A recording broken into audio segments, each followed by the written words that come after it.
A woman lies on a bed, completely nude, staring directly at you. Her expression is cold, unflinching, almost challenging. In 1865, this single moment, a naked woman refusing to look away, triggered one of the biggest scandals in art history. Critics called her vulgar, indecent, even corpse-like. The painting nearly started riots at the Paris Salon. But why? What made this particular nude so dangerous that it shook the art world to its foundation? The answer lies not in what we see, but in how she makes us feel when she looks back at us. This is the story of Olympia, the painting that changed everything. Picture the scene. Paris, 1865. The annual Salon exhibition opens its doors, the most prestigious art event in the world, where reputations are made or destroyed overnight. The grand halls overflow with enormous canvases depicting Greek gods, biblical scenes, and poetic landscapes. Nude figures appear throughout, but they're always cloaked in mythology, always presented as Venus or Diana or some distant ideal that exists safely outside reality. Then visitors turn a corner and encounter Édouard Manet's Olympia. The reaction is immediate and visceral. Unlike the dreamy, soft-focus nudes surrounding it, this painting feels like a confrontation.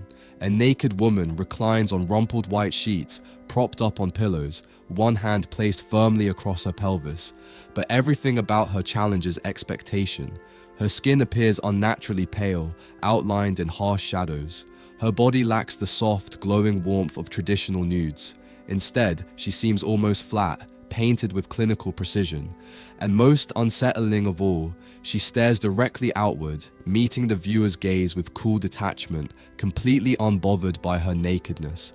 She doesn't invite admiration, she doesn't perform modesty, she simply looks at you and suddenly you become aware of your own act of looking. Behind her stands a black maid holding an extravagant bouquet of flowers, clearly a gift from someone. At the foot of the bed, a black cat arches its back, eyes wide and alert, as if disturbed by an intruder. The entire scene crackles with tension, as though we've walked in on something private, something transactional, something real. The Paris art establishment lost its collective mind. Critics unleashed savage reviews, calling Olympia's flesh cadaverous, comparing her body to a corpse laid out in a morgue. They called her grotesque, indecent, offensive. One reviewer described her as a sort of female gorilla. The public was equally outraged. Gallery guards had to protect the painting from visitors who threatened to damage it. Some sources claim people actually attacked it with their umbrellas. But here's the crucial question: why this painting? After all, the salon walls were covered with nude women. What made Olympia so uniquely threatening? The answer becomes clear when we compare her to her predecessor. Manet directly borrowed his composition from Titian's famous Venus of Urbino, painted over 3 centuries earlier. Both paintings show a nude woman reclining on a bed with an attendant in the background and an animal at her feet, but the similarities only emphasize how radically different they are. Titian's Venus embodies the ideal Renaissance nude. Her skin glows with warm golden light. Her body curves softly, rendered with gentle shadows that suggest volume and sensuality. She gazes toward the viewer with dreamy, inviting eyes, one hand resting delicately near her thigh in a gesture of modest display. She exists as a timeless fantasy, beautiful, unthreatening, safely mythological. She represents desire without consequence, sexuality without reality.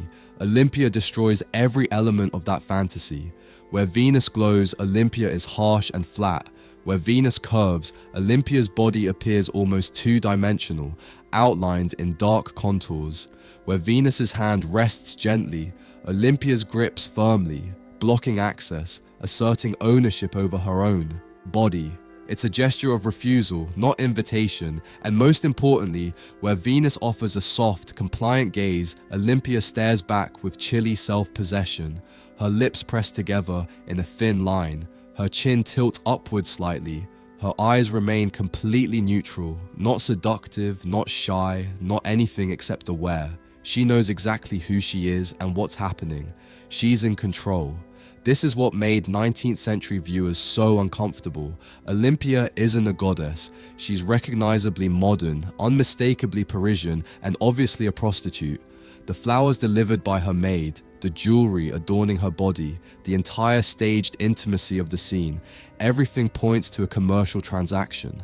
She's a courtesan receiving gifts from a client. And rather than disguising this reality with mythological pretense, Manet forces viewers to acknowledge it directly. The model was Victorine Meuron, a professional artist model and painter in her own right, known to Parisian audiences. From previous scandalous Manet works, the press mocked her appearance, calling her La Crevette, the shrimp, but Manet painted her features distinctively, refusing to idealize or soften them.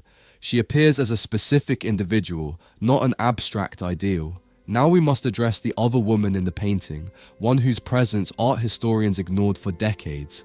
The maid holding the bouquet is Laure, a black Parisian model whose full name and identity were systematically erased from art historical records for over a century.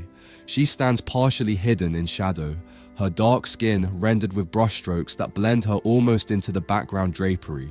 This marginalization wasn't accidental. Throughout Western art history, black figures, especially black women, appeared primarily as servants or exotic props designed to emphasize the beauty, wealth, or status of white subjects. In Olympia, this dynamic operates at maximum intensity. Laure's darkness heightens Olympia's paleness. Her position in shadow emphasizes Olympia's position in light. Her status as a servant underscores Olympia's position as the object of desire. Yet Laure's presence fundamentally shapes the painting's meaning. She's not merely decorative, she's essential to understanding the scene's social and economic reality. The flowers she carries represent the transactional nature of Olympia's profession. Her elegant dress, painted with shimmering highlights, contrasts dramatically with Olympia's nakedness, creating a complex visual dialogue about labor, race, gender, and power. While Olympia confronts the viewer directly, Laure remains turned away, pushed to the margins of visibility despite being central to the composition. This creates an uncomfortable tension that modern viewers must grapple with. We can celebrate Olympia's defiant gaze while recognizing how the painting simultaneously renders another woman invisible. The symbolic details throughout the painting deepen its provocative meanings. Notice the thin black ribbon tied tightly around Olympia's neck, a fashionable accessory worn by Parisian courtesans. The orchid tucked in her hair wasn't just decoration. In 19th century visual language, it explicitly symbolized sexuality. Her bracelet, pearl earrings, and other jewelry all signify gifts from admirers, markers of commercial exchange rather than romantic love. Then there's the black cat, strategically replacing Titian's sleepy lapdog. Where Venus's dog represented loyalty and domesticity, Manet's cat carries entirely different associations. In 19th century French slang, chatte was a crude term for female genitalia. The cat was also associated with superstition, independence, and witchcraft. Its arched back, bristling fur, and alert yellow eyes suggest agitation, perhaps disturbed by our intrusion into this private space.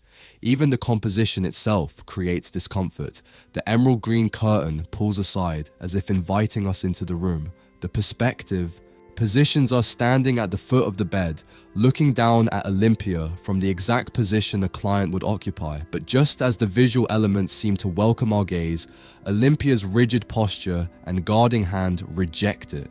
The painting simultaneously invites and refuses, creating a psychological tension that made contemporary viewers profoundly uneasy. This unease reveals the painting's true power. Olympia isn't designed to please, she's designed to challenge. Her unflinching stare forces viewers to confront their own act of looking, to acknowledge the power dynamics inherent in viewing nude women, to recognize the economic and social realities that 19th century society preferred to keep hidden behind mythological fantasy. Feminist scholars have noted how Olympia's upright, braced posture rejects traditional expectations of female passivity. Unlike Venus, who reclines softly as if melting into the sheets, Olympia sits alert and angular, almost masculine in her Self-possession, the very qualities that scandalized 1865 critics, her directness, her lack of softness, her refusal to perform, now read as sources of strength. Yet the painting's legacy remains complicated. For every celebration of Olympia's agency, we must acknowledge Laure's marginalization. For every reading of sexual empowerment, we must recognize the exploitation inherent in sex work. The painting holds these contradictions in permanent tension, refusing easy resolution. Édouard Manet painted Olympia knowing it would provoke outrage. He understood that by stripping away mythology's protective veil, by presenting a recognizably modern prostitute who looks back at the viewer without shame or softness, he was violating deeply held assumptions about art, women, sexuality, and power. The painting succeeded beyond his wildest imagination. It became one of the most discussed, analyzed, and influential works in modern art history. It helped launch Impressionism by demonstrating that painting could address contemporary reality rather than retreating into historical fantasy. It challenged how we think about representation, agency, and the ethics of looking. Today, Olympia hangs in the Musée d'Orsay in Paris, still commanding attention, still generating debate, still meeting viewers' eyes with that same cool, unwavering stare that shocked Paris over 150 years ago. The painting asks questions it never answers. Is Olympia a victim of exploitation or a woman in control of her own image? Does her gaze condemn viewers or simply acknowledge their presence? Can we celebrate her defiance while recognizing the racist dynamics that marginalize Laure? Perhaps Manet's greatest achievement was creating a painting that refuses to be reduced to a single meaning, that keeps generating new questions with each viewing, that makes looking an active, uncomfortable, and ultimately transformative experience. Olympia doesn't ask for our approval. She never did. She simply looks back at us across the centuries, asking one simple question: who exactly is watching whom?